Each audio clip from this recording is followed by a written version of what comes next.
Assalamualaikum warahmatullahi wabarakatuh. Perkenalkan, nama saya Muhammad Waldan Farah Akbar dari absen 27 dari kelas 10-9. Di sini saya akan menjelaskan tentang perkembangan ilmu geografi. Geografi adalah geo ditambah graphian, yang berarti gambar dan bumi. Ilmu yang mempelajari tentang manusia dan lingkungan bumi.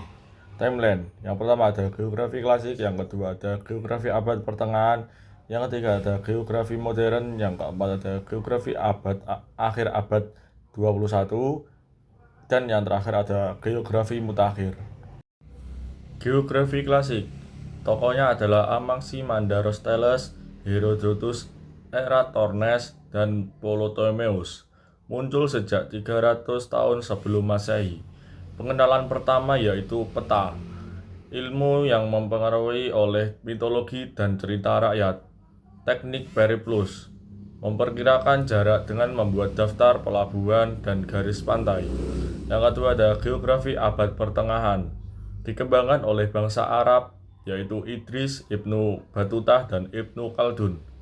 Pengetahuan berdasarkan perjalanan yang ditulis di buku Travels in Asia and Africa 1325 sampai 1354, dilanjutkan oleh Marco Polo dari Italia pada akhir abad pertengahan, mendokumentasikan perjalanan penjuru negeri Asia, peningkatan minat mempelajari geografi yaitu Gold Glory dan Gospel.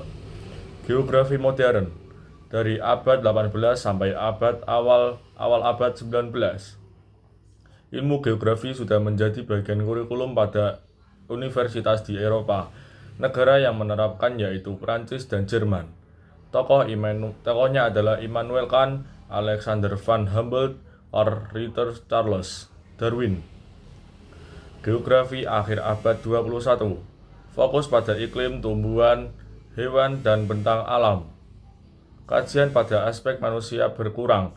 Tokohnya adalah Friedrich Ferdinand von Hartshornen, Vidal de Preston, James Franks Debenham. Masuknya ilmu geografi di Indonesia dipengaruhi oleh Alfred Russel Wallace pada tahun 1854 sampai 1862, menjelajahi Sumatera, Kalimantan, dan Jawa, Sulawesi, dan Papua. Mendokumentasikan buku The Malay Archipelago 1869. Teoris garis Wallace membagi flora dan fauna di Indonesia.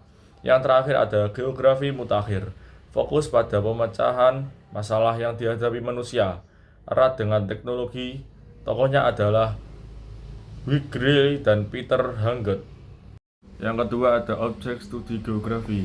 Objek studi geografi dibagi menjadi dua. Yang pertama ada objek material yang dapat diamati dan dikaji, fenomena geosfer, komposfer fisik, dan non-fisik bumi. Yang pertama ada atmosfer, yaitu udara, litosfer adalah batu, pedosfer adalah tanah, biosfer adalah flora dan fauna, hidrosfer adalah air, dan antroposfer adalah manusia. Yang kedua ada objek formal.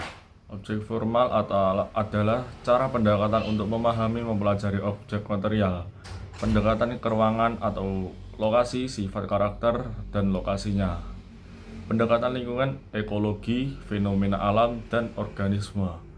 Pendekatan kompleks wilayah atau gabungan keruangan plus kelingkungan, atau sering disebut dengan 5W1H. Yang ketiga ada aspek ilmu geografi. Aspek ilmu geografi dibagi menjadi dua. Yang pertama aspek sosial, yaitu segala hal yang berhubungan dengan aktivitas manusia. Yang pertama ada ekonomi, yaitu meliputi pertanian, transportasi, dan industri. Yang kedua ada budaya, meliputi agama, seni, dan bahasa. Yang ketiga ada politik, meliputi pemerintahan. Yang keempat ada kondisi sosial, yaitu meliputi tradisi, adat, dan komunitas.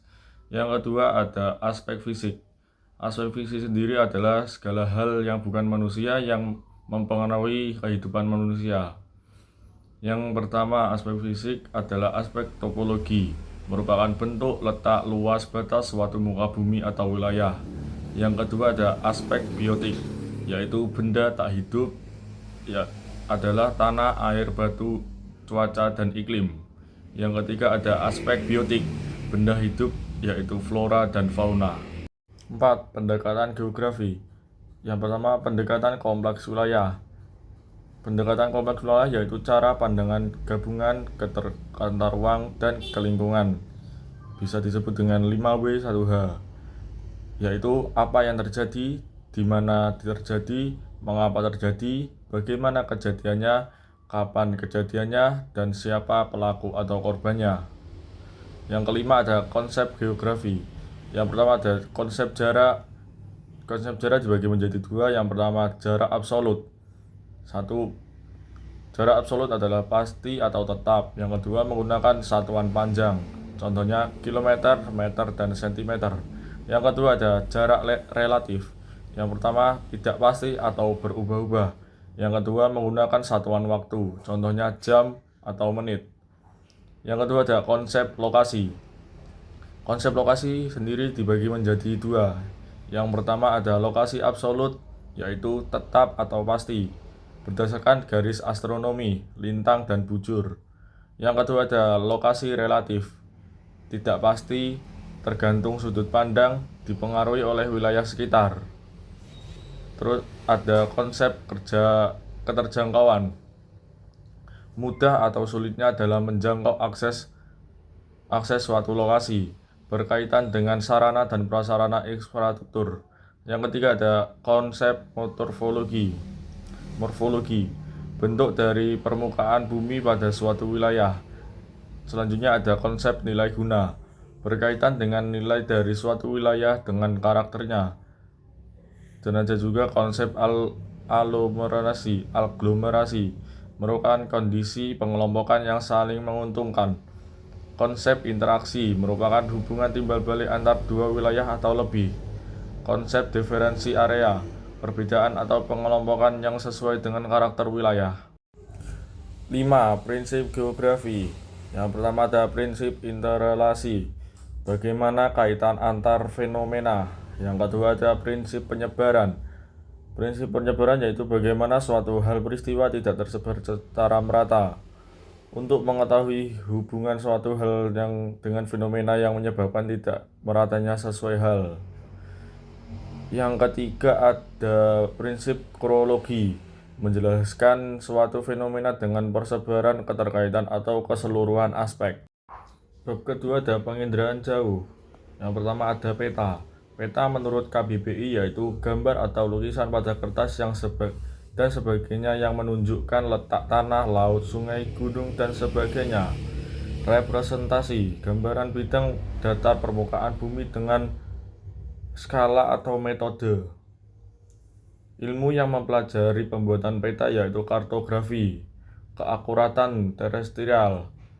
Keakuratan rendah yaitu konvensional, mengamati secara langsung lalu digambar.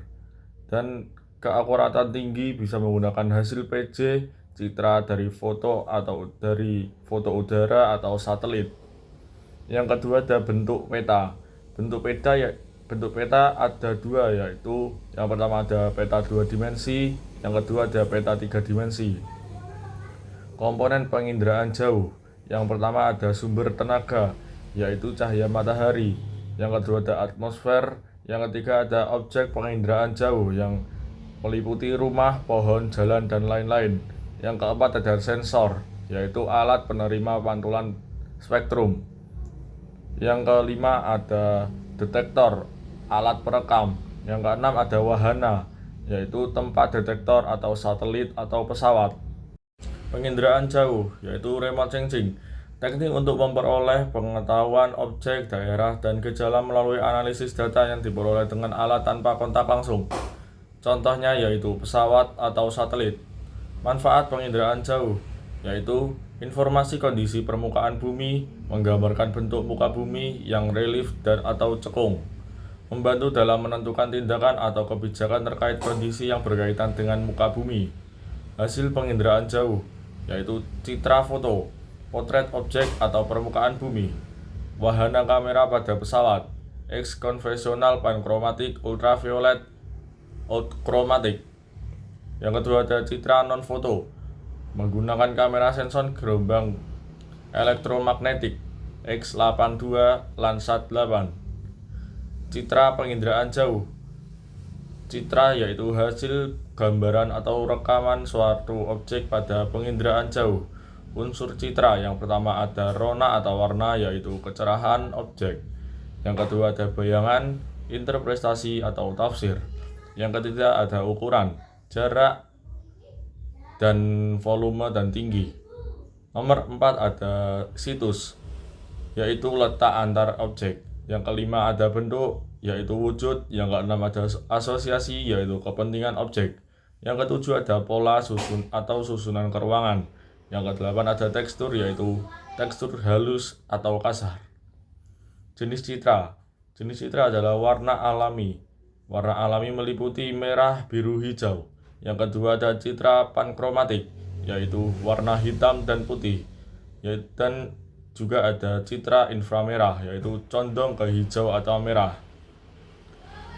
Interpretasi citra, yaitu tahap mengkaji foto udara untuk mengidentifikasi arti objek. 1. Deteksi, yaitu mengamati hasil rekaman citra. Yang kedua ada identifikasi, yaitu pengelompokan hasil pengamatan. Yang ketiga ada analisis, yaitu pemisahan antar objek. Yang keempat ada klasifikasi, yaitu identifikasi tiap kelompok yang sudah dipisah.